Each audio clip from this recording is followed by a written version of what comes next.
നമസ്കാരം. തിരക്കേറിയ നമ്മുടെ ജീവിതത്തിനിടയിൽ, നെട്ടോട്ടങ്ങൾക്കിടയിൽ ഒരല്പനേരം മനസ്സിന് സന്തോഷവും പ്രചോദനവും നൽകുന്ന കുറച്ച് കൊച്ചു കൊച്ചു വിശേഷങ്ങൾ കേട്ടാലോ?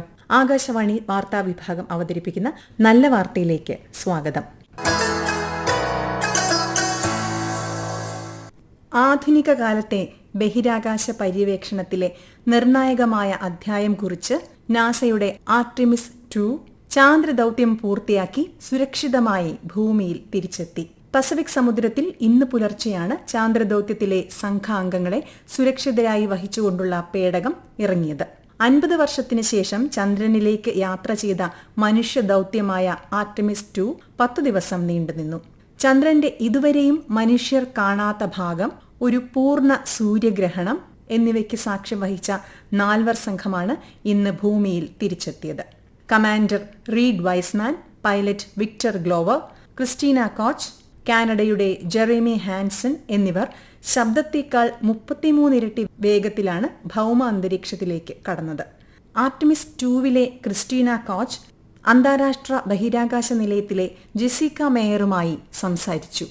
ഇതിലൂടെ ബഹിരാകാശ പേടകങ്ങൾ തമ്മിലുള്ള ആദ്യ ആശയവിനിമയം നടത്തി ചരിത്രം സൃഷ്ടിക്കുകയും ചെയ്തു ആർട്ടിമിസ് 2. ചന്ദ്രനെ ചുറ്റിയുള്ള സങ്കീർണമായ യാത്രാ ദൌത്യത്തിനിടെ ആർട്ടിമിസ് 2 പേടകത്തിലെ ബഹിരാകാശ സഞ്ചാരികൾ ചരിത്രത്തിൽ ഇന്നുവരെ ഒരു മനുഷ്യനും സഞ്ചരിച്ചിട്ടില്ലാത്തത്ര ദൂരവും ഭൂമിയിൽ നിന്ന് യാത്ര ചെയ്തു.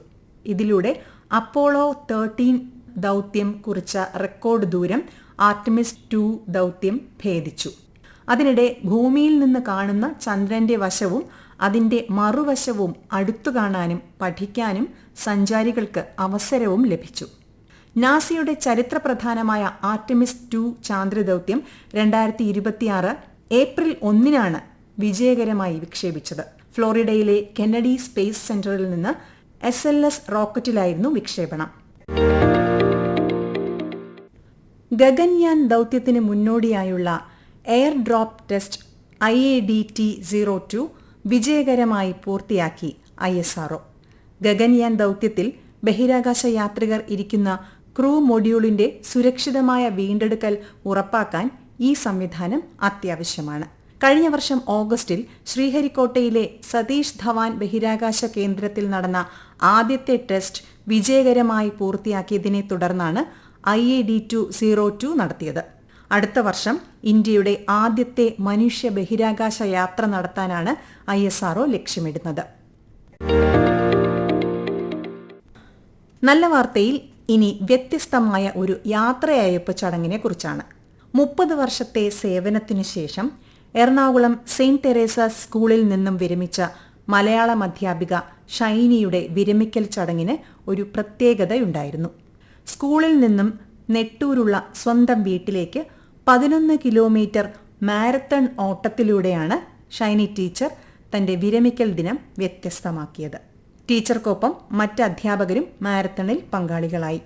റിട്ടയർമെന്റിന് ശേഷം വിശ്രമമല്ല, ആരോഗ്യ സംരക്ഷണമാണ് വേണ്ടത് എന്ന് ഓർമ്മപ്പെടുത്തുന്നതാണ് ഷൈനി ടീച്ചറുടെ റിട്ടയർമെന്റ് മാരത്തൺ. മാത്രമല്ല, നന്നായി ഓടിക്കൊണ്ടിരിക്കുന്ന ജീവിതത്തിന് റിട്ടയർമെന്റ് ഒരു തടസ്സമാകരുതെന്നും ടീച്ചർ ഓർമ്മിപ്പിക്കുന്നു. വരയാടുകളുടെ പ്രജനന കാലവുമായി ബന്ധപ്പെട്ട് താൽക്കാലികമായി അടച്ചിട്ട ഇരവികുളം ദേശീയോദ്യാനം ഈ മാസം 1 മുതൽ സന്ദർശകർക്കായി വീണ്ടും തുറന്നു. ഈ സീസണിൽ മാത്രം 144 പുതിയ വരയാടിൻ കുഞ്ഞുങ്ങൾ ജനിച്ചതും ആകെ എണ്ണം 841 ഉയർന്നതും പ്രകൃതി സംരക്ഷണ രംഗത്ത് വലിയ പ്രതീക്ഷ നൽകുന്ന വാർത്തയാണ്. ശാസ്ത്രീയമായി നീൽഗിരി താർ എന്നറിയപ്പെടുന്ന ഈ അപൂർവ മൃഗം പശ്ചിമഘട്ടത്തിലെ ഉയർന്ന മലനിരകളിൽ മാത്രം കാണപ്പെടുന്നവയാണ്. കുത്തനെയുള്ള പാറമുകളിലും പുൽമേടുകളിലും അതിവേഗം സഞ്ചരിക്കാൻ കഴിവുള്ളവരാണ് വരയാടുകൾ. ശക്തമായ കാൽപാദങ്ങളും കട്ടിയുള്ള കൊമ്പുകളും ഇവയുടെ പ്രത്യേകതകളാണ്. സാധാരണയായി ജനുവരി മുതൽ മാർച്ച് വരെയുള്ള മാസങ്ങളാണ് വരയാടുകളുടെ പ്രജനനകാലം. ഈ സമയത്ത് കൂടുതൽ ശാന്തവും സുരക്ഷിതവുമായ അന്തരീക്ഷം ആവശ്യമായതിനാലാണ് ഈ കാലയളവിൽ ദേശീയോദ്യാനം അടച്ചിടുന്നത്.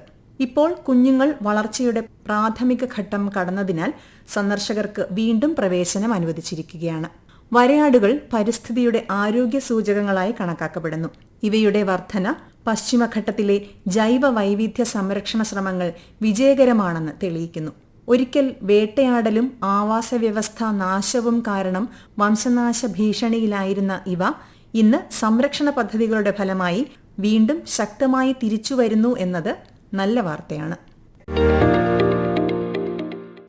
കടലിനെ പ്ലാസ്റ്റിക് മുക്തമാക്കുക എന്ന ലക്ഷ്യത്തോടെ ആരംഭിച്ച ഒരു സംരംഭത്തെക്കുറിച്ചാണ് നല്ല വാർത്തയിൽ ഇനി. കൊച്ചിയിലെ തീരങ്ങളിൽ ഉപേക്ഷിക്കപ്പെട്ട മത്സ്യബന്ധന വലകളും കടൽ പ്ലാസ്റ്റിക്കുകളും ഒരു കലയായി പുനർനിർമ്മിക്കപ്പെടുന്നു. സമുദ്രജീവികളെ ദോഷകരമായി ബാധിക്കുന്ന വസ്തുക്കളായ ഉപേക്ഷിക്കപ്പെട്ട മത്സ്യബന്ധന വലകളും സമുദ്ര പ്ലാസ്റ്റിക്കും പുനരുപയോഗത്തിലൂടെ ശ്രദ്ധേയമായ കലാസൃഷ്ടികളാക്കി മാറ്റുന്നതിന് മുൻകൈയെടുത്ത് പ്ലാൻ അറ്റ് എർത്ത് എന്ന സംഘടന 2023 മുനമ്പം ഹാർബറിലാണ് ഇത് ആരംഭിച്ചത്. ആയിരക്കണക്കിന് മത്സ്യത്തൊഴിലാളികളുമായി സഹകരിച്ചാണ് സംഘടന പ്രവർത്തിക്കുന്നത്. ഈ സംരംഭത്തിലൂടെ 3 വർഷം കൊണ്ട് 2 ലക്ഷത്തിലധികം ടൺ പ്ലാസ്റ്റിക് മാലിന്യങ്ങൾ കടലിൽ നിന്ന് നീക്കം ചെയ്തതായി സംഘടനാ പ്രവർത്തകർ പറയുന്നു. ദൃശ്യ ആകർഷണത്തിനപ്പുറം സഹകരണം, സമുദ്രമലിനീകരണം കൈകാര്യം ചെയ്യുന്നതിൽ തീരദേശ സമൂഹങ്ങൾ വഹിക്കുന്ന പങ്ക് എന്നിവ ഉൾപ്പെടുന്ന കൂട്ടായ പ്രവർത്തനം ഈ സംരംഭത്തിന് മുതൽക്കൂട്ടാകുന്നു. ഡച്ച് ചിത്രകാരൻ വിൻസെന്റ് വാൻ ഗോഗിന്റെ ചിത്രങ്ങളിൽ നിന്ന് പ്രചോദനം ഉൾക്കൊണ്ട് അവയുടെ പുനരാവിഷ്കാരവും ഈ സംരംഭത്തിലൂടെ സാധ്യമാക്കുന്നു.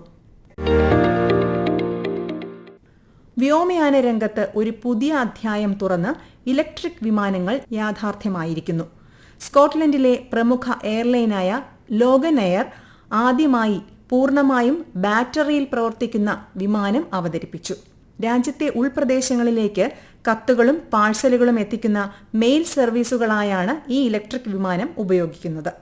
പരിസ്ഥിതി സൗഹൃദമായ ഈ നീക്കം കാർബൺ പുറന്തള്ളൽ കുറയ്ക്കാനുള്ള ആഗോള ശ്രമങ്ങൾക്ക് വലിയ പിന്തുണയാകും.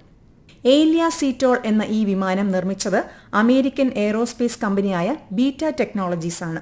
336 നോട്ടിക്കൽ മൈൽ വരെ സഞ്ചരിക്കാനാകുന്ന ഈ വിമാനത്തിന് 560 കിലോഗ്രാം വരെ ഭാരമുള്ള ചരക്ക് വഹിക്കാൻ കഴിയും. ഹ്രസ്വദൂര യാത്രകൾക്ക് ഇലക്ട്രിക് വിമാനങ്ങൾ പ്രതീക്ഷ നൽകുന്നു. ദീർഘദൂര വിമാനയാത്രകളിൽ കാർബൺ ബഹിർഗമനം കുറയ്ക്കുക എന്ന ലക്ഷ്യവും അധികം വൈകാതെ സാധ്യമാകും എന്ന് പ്രതീക്ഷിക്കാം. എങ്കിലും സ്കോട്ട്ലൻഡിലെ ഈ തുടക്കം ശുദ്ധവും സുസ്ഥിരവുമായ വ്യോമയാന ഭാവിയിലേക്കുള്ള ശുഭസൂചകമായി കണക്കാക്കാം. അതിർത്തികൾക്കപ്പുറം ദേശാടനം നടത്തുന്ന ജീവിവർഗങ്ങൾക്ക് കൂടുതൽ സംരക്ഷണം നൽകുന്ന ആഗോള കരാർ രാജ്യങ്ങൾ അംഗീകരിച്ചു. ബ്രസീലിൽ നടന്ന ദേശാടന ജീവിവർഗ സമ്മേളനത്തിലാണ് 130-ലധികം രാജ്യങ്ങൾ ഈ നിർണായക തീരുമാനത്തിൽ ഒപ്പുവെച്ചത്. കരാറിന്റെ ഭാഗമായി ദേശാടന പക്ഷികൾ, മാന്താറെ മത്സ്യങ്ങൾ, ജാഗ്വാർ ഉൾപ്പെടെയുള്ള ജീവിവർഗങ്ങൾ എന്നിവയ്ക്ക് സംരക്ഷണം ശക്തിപ്പെടുത്തും. കടലാമകൾക്കായി ബ്ലൂ കോറിഡോറുകൾ, പക്ഷികൾക്കായി ഫ്ലൈവേസ് എന്നിവ നടപ്പാക്കുന്നതിലൂടെ ഇവയുടെ ദേശാടന പാതകൾ സുരക്ഷിതമാക്കുകയാണ് ലക്ഷ്യം. ഇത് ജീവിവർഗങ്ങളുടെ പുനരുജ്ജീവനത്തിനും പരിസ്ഥിതി സംരക്ഷണത്തിനും സഹായകരമാകുമെന്ന് വിദഗ്ധർ വിലയിരുത്തുന്നു.